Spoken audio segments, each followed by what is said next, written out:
Hello ओडिशावासी।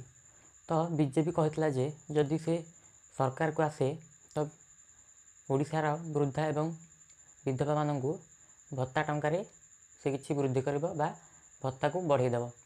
तो finally BJP सरकार ओडिशा गढ़ी सारी। तो सी एवं अनाउंसमेंट करिछि जे आमे वर्तमान भत्ता टंका 3000 को वृद्धि करने को जाऊँ।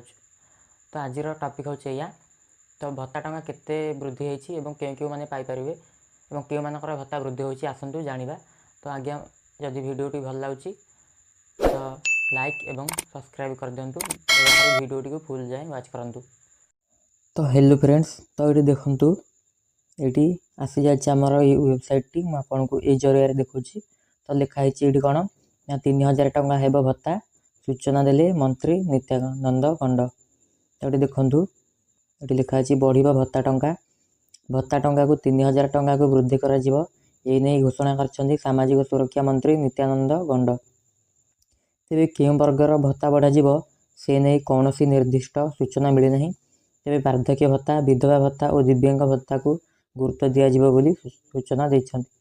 ताने ये आमर जो बुढ़ा बुढ़ी मान को भत्ता मिलूला सीटा भी बढ़ और विधवा मान को जो मिलूला सीटा भी 3000 को वृद्धि हे। और जो दिव्यांग छोटा केंपा जो अच्छा अंध जो मैंने अच्छा से भी मिल 3000 लाए।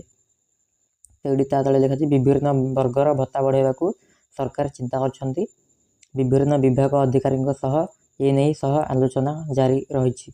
आलोचना पर कें वर्गर भत्ता को वृद्धि करा से नहीं स्पष्ट करा मंत्री नित्यानंद गंड। तो यहाँ पूरा फाइनाल है किंतु बहुत संभावना अच्छे 3000 टंका हम कहीं आगुआ बीजेपी कहला जो से निर्वाचन प्रचार करथिला। तो ये आसी जाइए तौक देखु तेबे निर्वाचन पूर्व बीजेपी भत्ता वृद्धि करने को जो मैनिफेस्टो देता ताकू पूरण करने जाऊँगी कहुन देखिपारतु ये।